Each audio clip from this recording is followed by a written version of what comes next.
It's a trick question because, I mean, first of all, grinding your teeth, you can chip off parts of your teeth, and then you can create parts of sections of your teeth that can collect food and then lead to your brush not being able to reach that area, and then later the decay process is easy because the brush can't reach those areas where food has been trapped.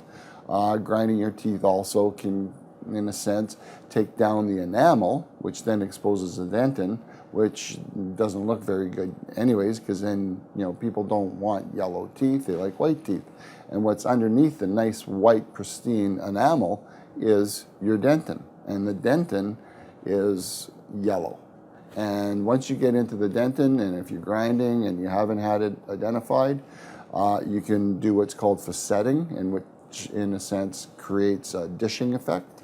And if you get a dishing effect, then food can collect and cavities can form. So it can happen. Yeah, absolutely.